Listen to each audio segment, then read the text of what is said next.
keagungan. Mereka adalah sebaik-baik manusia.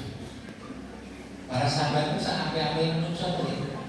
Allah sendiri memberikan rekomendasi ayat 110 surat Al-Imran, "Kuntum khairu ummatin ukhrijat linnas."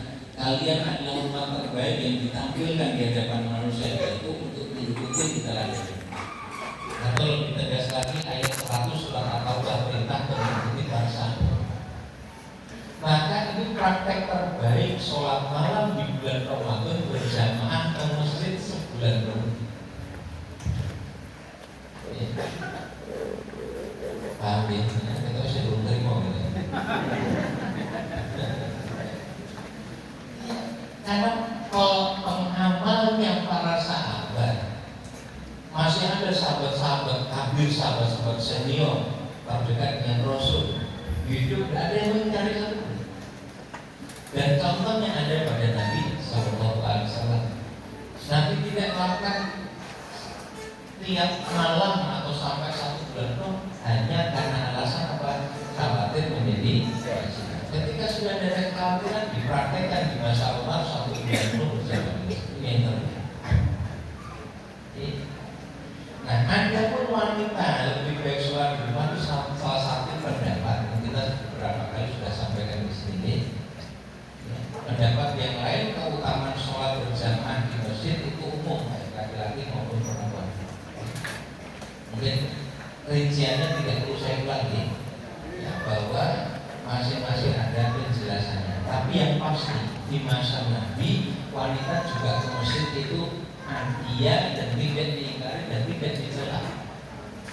Ya, bahkan difasilitasi di masjid Nabi, masjid Nabawi sampai sekarang ada babu nisa, yaitu pintu wanita. Itu khusus untuk jamaah. Ya, saya babu nisa, pintu wanita, karena disediakan untuk masuknya ke wanita ke masjid. Ya, kemudian buku yang lain belum pernah kita sampaikan. Nabi pernah bersabda, khairus sufufir rijal, khairus sufufir nisa. Sebaik-baik saf laki-laki paling depan, sebaik-baik saf perempuan paling belakang. Berarti di masa Nabi ada yang menjadi makmum dari kalangan wanita. Kita tidak boleh mengingkarinya, tidak boleh mencelanya. Bahkan sebagian pendapat tadi sama utamanya sebagaimana kaum laki-laki melakukan sholat berjamaah. Ya tadi, nanti ada kondisi khusus di mana keadaan tertentu memang lebih baik wanita sholat di rumah.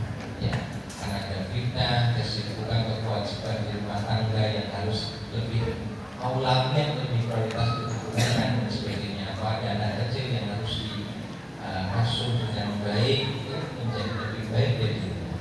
Nah, jika tidak, maka hukumnya sama seperti mereka. Kata ini, wallahu a'lam. Ini yang kedua tentang sholat qobliyah subuh. Sebelum ke masjid sudah sholat qobliyah subuh. Yang dimaksud qobliyah subuh adalah sholat sunat rawatib qobliyah subuh. Sholat sunat rawatib itu sholat sunat yang mengiringi sholat fardu.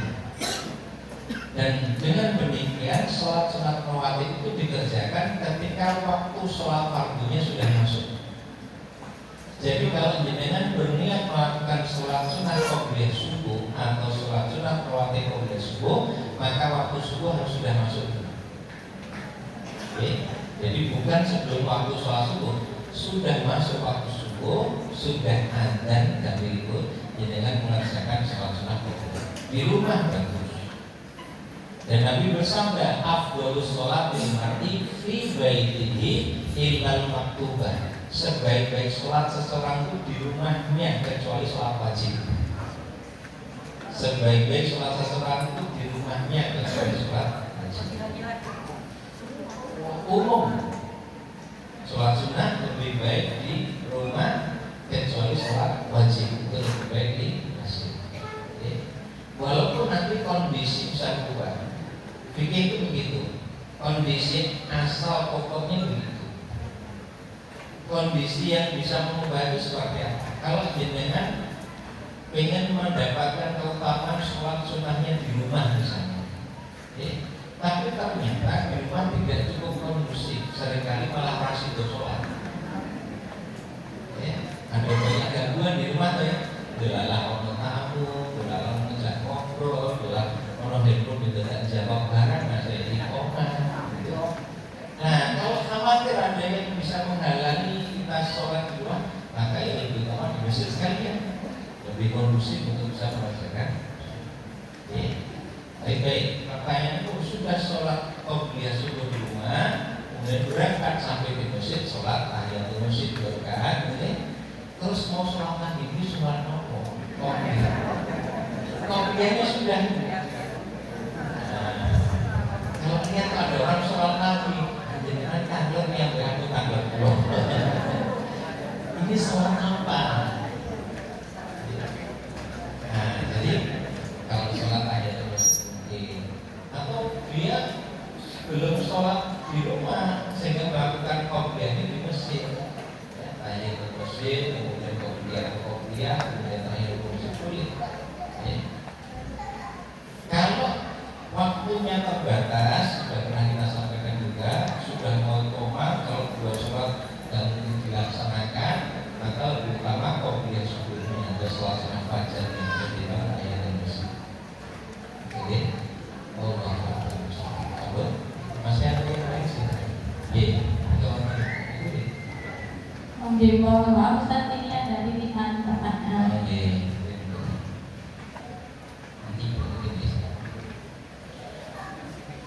Konten pertanyaan tertulis, pertanyaan titipan dari teman Muhammad. Ini temannya Muhammad atau temannya Muhammad?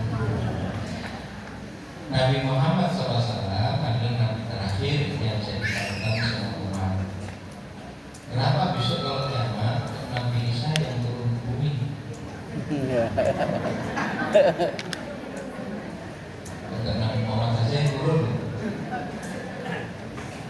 Nah, pahami dari hadisnya tentang ini, Nabi Isa ya diturunkan oleh Allah ke bumi untuk menghancurkan salib-salib dan menguatkan risalah Nabi Muhammad SAW.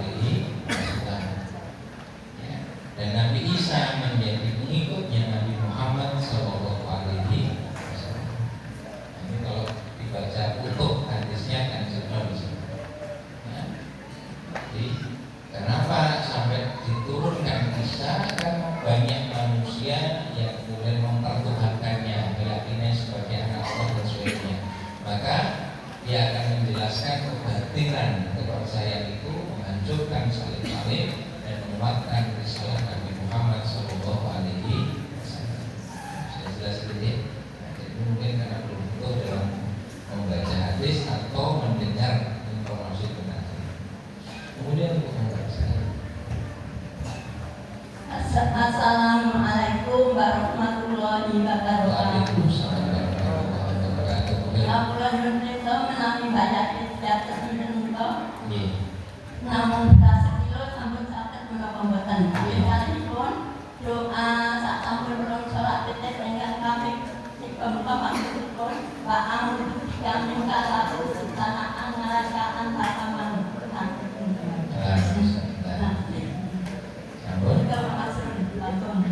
Assalamualaikum warahmatullahi wabarakatuh. Waalaikumsalam warahmatullahi wabarakatuh. Tentang fidyah. Nah, 11 kilo cukup kamu makan dulu. Jadi dengan dahar itu beras sekali daharku 10 kilo awas aku. Itu kadarnya sudah lebih dari cukup. Karena tuntunan fidyah itu memberi makan ya kepada satu orang miskin untuk sekali makan itu sebetulnya sudah cukup. Tanpa bisa dimakan wong sedih, wong sekali. Umumnya sedih itu pengen loro pengen tadi. Kemudian proses memberikan beras, gitu. Orang melalui. Karena itu di ayat tentang fidyah Allah mengatakan faman taqwa khairan barang siapa yang melebihkan dengan kerelaan maka itu jadi tambahan kebaikan. Secara minimal sah, ya, tetapi ada anjuran buat dihuni gitu ya, dalam arti kan kok mosok nggak beras dipakai lalu sama atau ya bisa diwujudkan dalam bentuk makanan siap saji sama saja atau titip dalam bentuk uang nanti akan diwujudkan dalam bentuk bahan makanan beras dan semisalnya di barang ya, seperti itu. Kemudian yang pertama tentang witir. Yang kedua, setelah witir subhanal malikil kudus, yang ketiga nih subhanal malikil kudus, subhanal malikil kudus, rabbul malaikati. Terus Allahumma inni a'udzu biridhoka, gitu nih.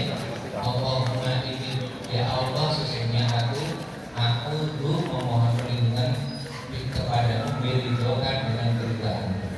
Min syarrotik wa bi ma'afatik min hukumatik, dari kemurkaanmu, dari kemurkaan Allah, dari hukumanmu, wa a'udzu bika minka, dan aku mohon perlindungan darimu la usisanaan alaika, apa yang tidak aku perkirakan yang menjadi sebab hukuman sanksi ada bagi yang mohon perlindungan pada Allah. Antakama asnaika ala nafsi, sebagaimana ya antakama asnaika, engkau memuji terhadap dirimu. Jadi aku memuji engkau sebagaimana engkau memuji dirimu. Terus nyebut perlindungan pengayuman dan Gusti Allah, juga memuji Allah dengan pujian-pujian sebagaimana Allah memuji diri. Ada di mana Allah. Kasih Allah, boleh silakan. Assalamualaikum warahmatullahi wabarakatuh. Waalaikumsalam warahmatullahi wabarakatuh. Mengenai sholat tahajud. Ya. Kalau hari biasa yang kita mengadakan sholat tahajud. Ya. 8 rakaat berdua-dua. Ya. Di bulan puasa kita kan sudah mengerjakan sholat tahajud, dan intinya juga sama 4 kalau kita kan biasaan namanya jam 3 kita sholat tahajud, apa itu bagus karena Rasulullah kalau yang udah biasa sholat malam harus dilaksanakan. Tahajud hari ini menurut hadis yang benar, kalau kita sudah sholat tarawih masih ramai tahajud tetap kita kerjakan boleh 8 apa boleh cuma sudah sisa 2 atau 4 atau 8 tetap yang biasa 8 rakaat. Terima kasih. Assalamualaikum Waalaikumsalam warahmatullahi wabarakatuh. Tentang sholat tarawih dan sholat tahajud itu juga ya seringnya ditanyakan, kita sampaikan ringkasannya. Secara umum ulama memang berbeda pendapat. Pendapat pertama mengatakan tarawih dan tahajud itu beda. Bedanya apa? Ya, kalau tarawih itu sholat sunnah yang dilakukan di malam hari pada bulan Ramadan yang tidak ada batasan rokaatnya. Pendapat pertama. Nah, sedangkan sholat malam di luar Ramadan dengan tahajud terus witir, ya, itu ada batasan rokaat. Menurut pendapat pertama, yaitu sampai 11 rokaat total dengan witir. Sedangkan tarawih menurut pendapat pertama ini tidak ada batasan rokaat. Dalilnya apa? Hadis riwayat Bukhari yang mengatakan man qama ramadhana imanan wa ihtisaban ghufira lahu ma taqaddama min dhanbi. Barang siapa melakukan qiyam Ramadan, yaitu salat malam di bulan Ramadan dengan iman dan berharap pada Allah, maka dia diampuni dosa-dosa yang telah lalu. Dan disebut jumlah rokaatnya. Sehingga dipahami pendapat pertama, sholat malam di bulan Ramadan yaitu tarawih itu tidak ada batasan waktu. Ya. Kemudian pemahaman ini juga merujuk pada beberapa dalil dalil, misalnya ada dalil yang dinisbatkan terjadi pada masa waktu 23 rakaat. Kemudian ada hadis juga yang meriwayatkan bahwa penduduk Madinah pernah melaksanakan sholat ya tarawih ini sampai 36 rakaat. Ya, riwayat 36 ini baik. Ya.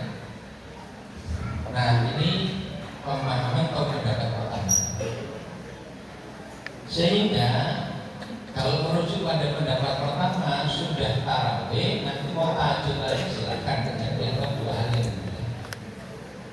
Tetapi pendapat kedua mengatakan tarawih kali tahajud itu sami.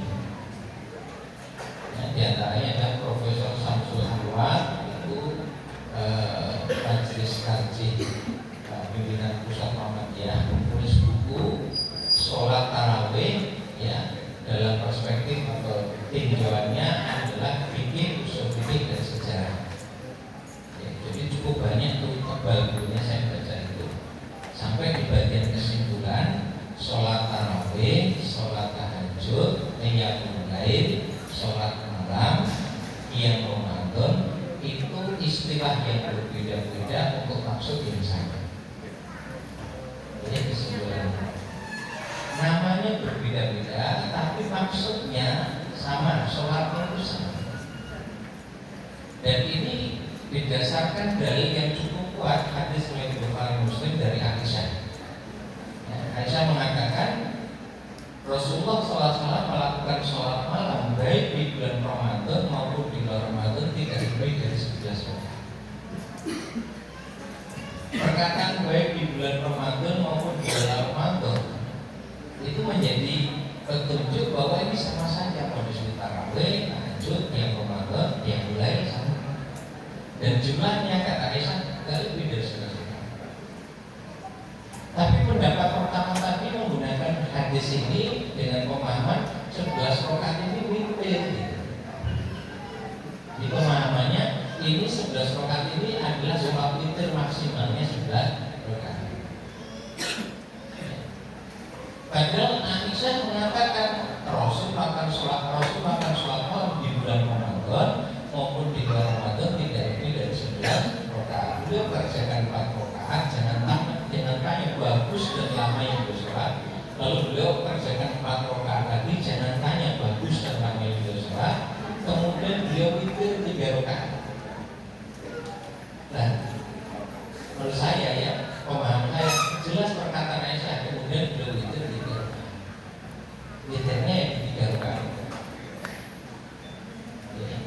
Nah, kalau merujuk pada pendapat yang kedua, sampun tarawih terus witir, berarti sudah tahajud, sudah sholat malam, sudah qiyamul lail, sudah qiyam Ramadan. Nah, terus bos, gimana nih besok? Niatin terus undi. Nah, gitu kan? Omong niat tahajud, niat tarawih. Kalau sholat tarawih, niat tarawih.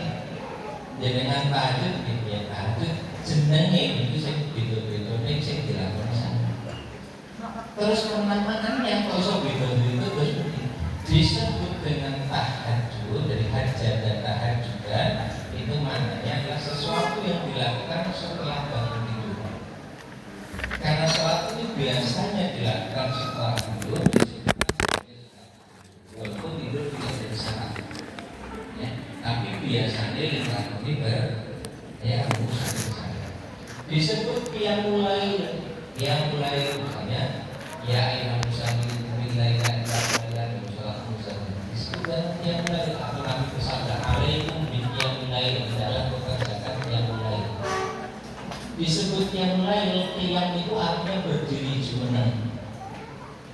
Kenapa disebut yang mulai? Karena praktek Nabi dalam mengerjakan sholat malam itu lama sekali berdirinya cukup lama. Seberapa lamanya? Nabi pernah sholat malam di 1 rakaat itu setelah Al-Fatihah membaca Al-Baqarah, Ali Imran, An-Nisa, dulu sembahyangnya berapa lama beliau? 286 ayat ditambah 200 ayat tambah 176 ayat. Iya, benar, jadi kan itu dengan cek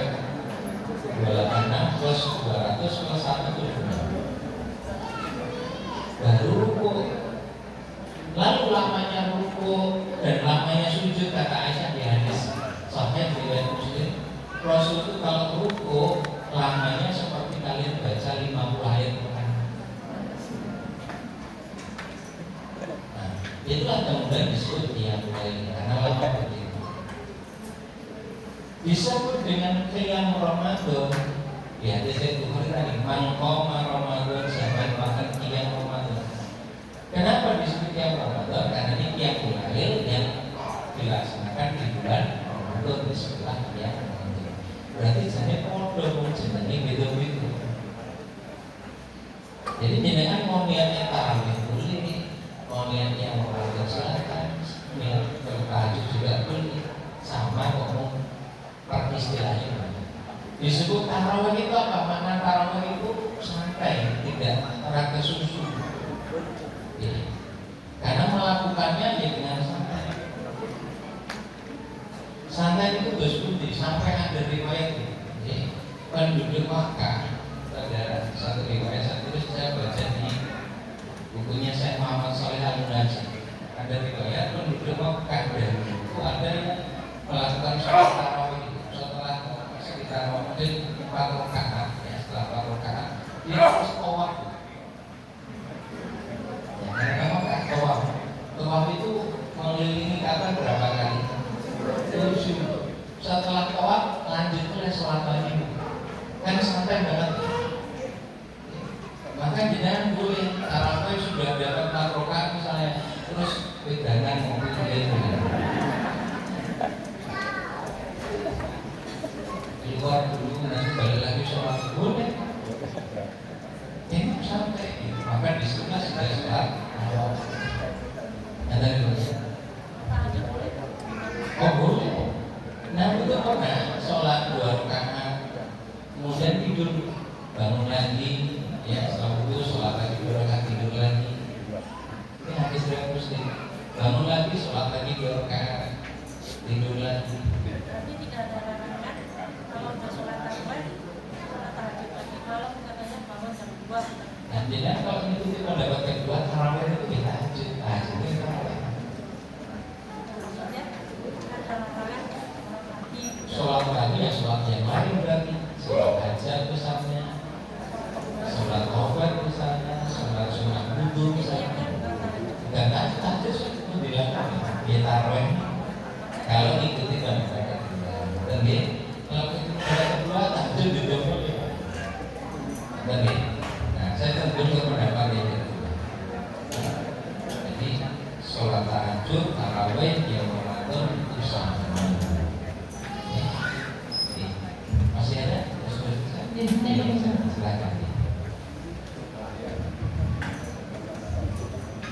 Assalamualaikum warahmatullahi wabarakatuh. Waalaikumsalam. Kalau mau bertanya Ustaz, ini tentang puasa. Bagi seorang wanita dalam di bulan Ramadan dan posisi keadaan habis melahirkan dan tidak ada nikah, itu besoknya itu harus mengqadha atau membayar fidyah atau dua-duanya. Itu yang pertama.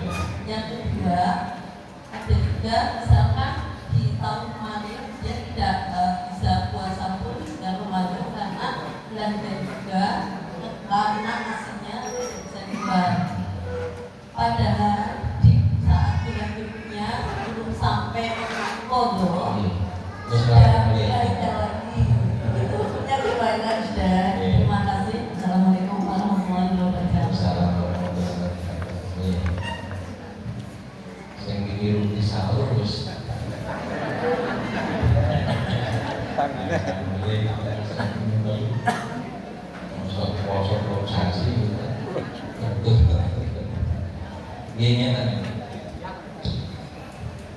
Ada rukhsah keringanan yang diberikan ya.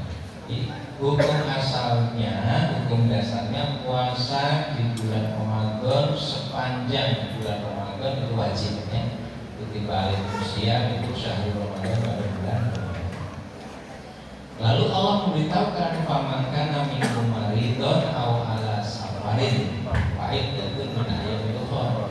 Tapi kalau ada orang yang di bulan Ramadan sedang sakit, yang dengan sakitnya itu menjadi berat atau tidak memungkinkan untuk berpuasa, awala safarin atau ia sedang safar, sedang dalam perjalanan, yang kalau melakukan perjalanan itu bisa melemahkan tubuhnya untuk kalau berpuasa, maka karena sakit atau karena perjalanan ini bolehlah ia tidak berpuasa di bulan Ramadan itu. Fa'iddatun min ayyam ukhra, tapi wajib mengganti puasa di bulan yang lain, yaitu di luar Ramadan. Karena seharusnya di bulan Ramadan wajib puasa, tapi karena sakit atau dalam perjalanan dikasih keringanan, boleh nggak puasa, tapi ganti untuk ya di luar Ramadan. Nah, terus masih dalam rangkaian tentang puasa, ada orang yang famankan, orang yang berat, alladzina yutiqunahu, orang yang berat untuk berpuasa, fidyatun ta'am miskin, dia boleh membayar fidyah. Nah, ini kategori yang ketiga, dia tidak sakit, tidak juga sedang dalam perjalanan, tetapi tidak berkemampuan atau sangat berat untuk bisa melaksanakan perintah puasa ini, maka boleh dia tidak berpuasa dan tidak mengganti pada bulan yang lainnya.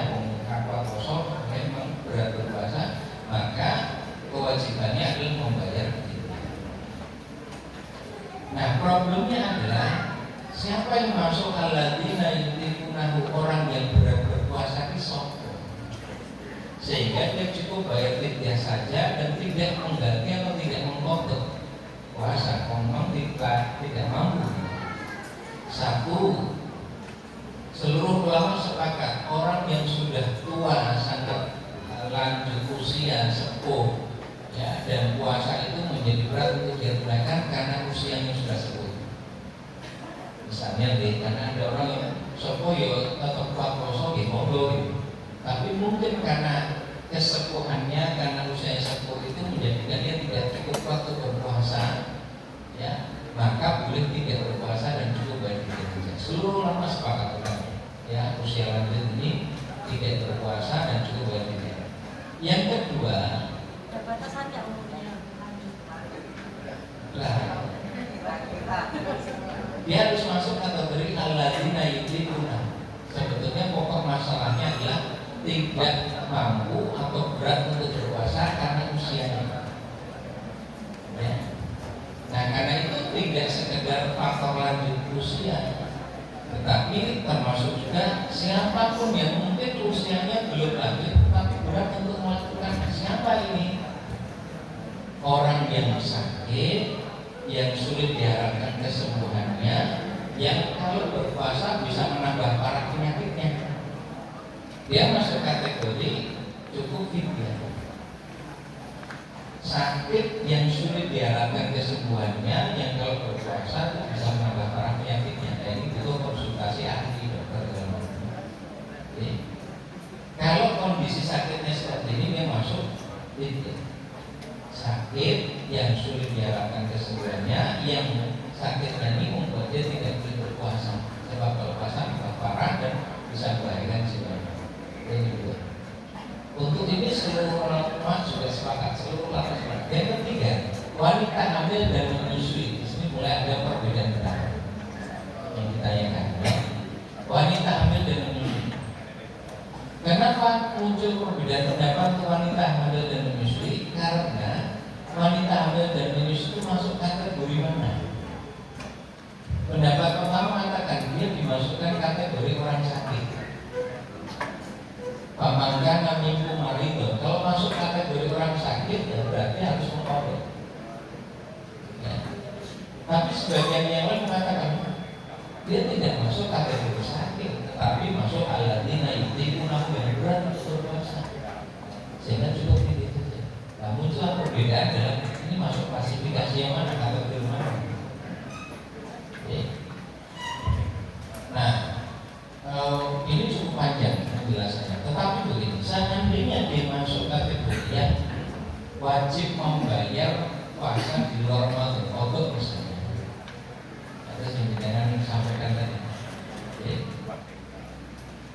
Lahiran itu sering hamil, sering melahirkan. Ya. Yang 1 bulan belum dia mogok sudah lahir lagi, hamil lagi, lahir lagi. 1 bulan lagi bukan puasa. Arab mogok lahiran meleh. Tentu yang seperti ini kan sangat memberatkan. Ya. Karena itu ada pendapat saya sudah fikih itu ulama sampai berpendapat ini dilihat hamil dan lahiran itu kerokokan gitu. Sering atau tidak? Kalau masuk kategori yang sering, maka dia cukup bayar fidyah saja. Kalau tidak, maka diajukan tetap mengkodoknya. Cuman ini secara teori bisa, prakteknya kan angel dengan ngerti kerokokan itu. Kadang telah jadi kesan yang diri. Ada orang bertahun-tahun tidak juga mengandung, tidak juga hamil. Jadi karena ini sesuatu yang di luar kewenangan kita, maka ada ulama yang mengambil pilihan yang mudah. Sudah wanita hamil dan menyusui masuk kategori alladzina yu'minuna, orang yang berat untuk berpuasa sehingga cukuplah bayar fidyah. Merasa mikir kira-kira rokok kurang dia ambil dan menyusui masuk kategori berat untuk berpuasa sehingga cukup bayar fidyah saja. Ini lebih selaras dengan roh syariat yang memberikan kemudahan, dan dalam rangkaian ayat tentang puasa juga disebutkan yuridullahu bikumul yusra wala yuridu bikumul usra. Allah menghendaki kemudahan bagi kalian dan tidak ada kesulitan. Dan ini Allah luar biasa. Mohon maaf, informasi tambahan. Infak pada pagi hari ini terkumpul 8.322.000 rupiah. Alhamdulillah. Semoga menjadi amal ibadah panjenengan sebagai kabul.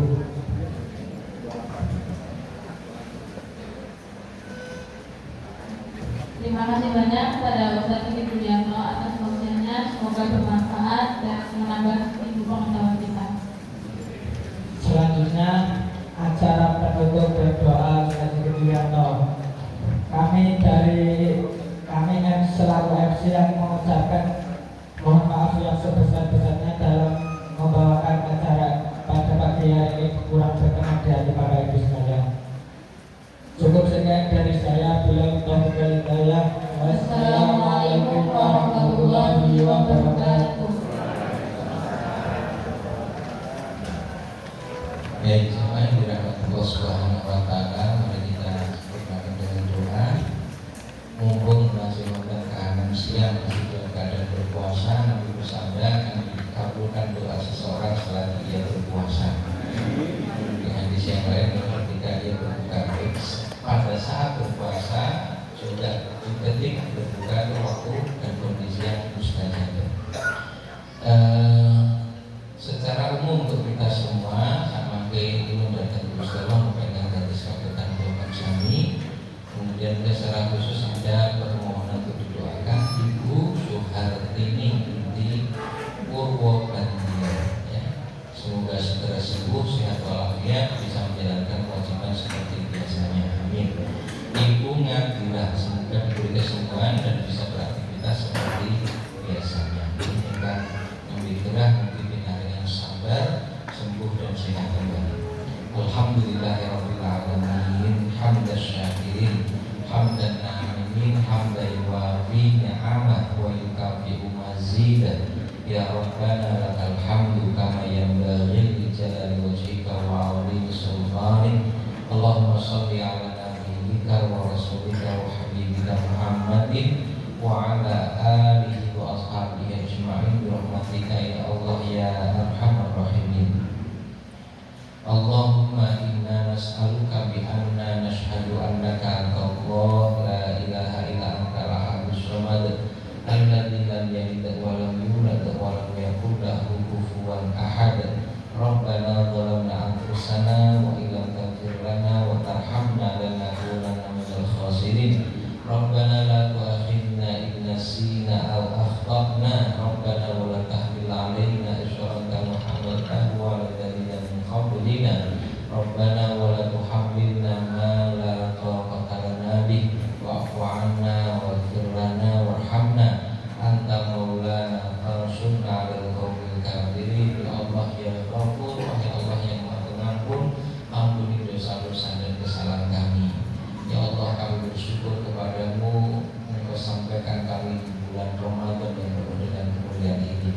Mampukan kami ya Allah mengisinya dengan ibadah dan ketaatan kepadamu. Istiqomahkan kami untuk senantiasa melakukan amal kebaikan yang diperintahkan. Ya Allah, karuniakan kepada kami hati yang bersih dari segala kotoran dosa, pikiran yang jernih dan cerdas yang kami gunakan untuk memikirkan tanda-tanda kekuasaan-Mu, tanda-tanda kebesaran-Mu. Ya Allah, bimbing kami untuk mengenal-Mu dengan mengenal yang benar dan sebaik-baiknya.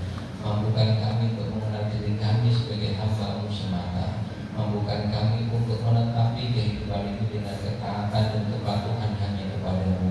Selamatkan kami dari segala dosa dan kemaksiatan, jauhkan kami dari segala kesyirikan. Ya Allah, istiqomahkan kami dalam melakukan ketaatan. Lindungi kami, diri kami, keluarga kami, suami, istri dan anak-anak kami, ya Allah, dari segala mara bahaya, dari segala kemudorotan. Ya Allah, mudahkan segala urusan kami. Berikanlah jalan keluar dalam setiap persoalan yang kami hadapi. Karuniakan kepada kami rezeki yang luas dan berkahi. Ya Allah, karuniakan kepada kami optimitas keajikan untuk senantiasa membaca Al-Quran, menghafalkannya, mempelajarinya, mengamalkannya, dan menjadikannya sebagai pemberi syafaat di hari kiamat. Rabbana la tuzigh qulubana ba'da idh hadaitana wa hab lana min ladunka rahmah innaka antal wahhab.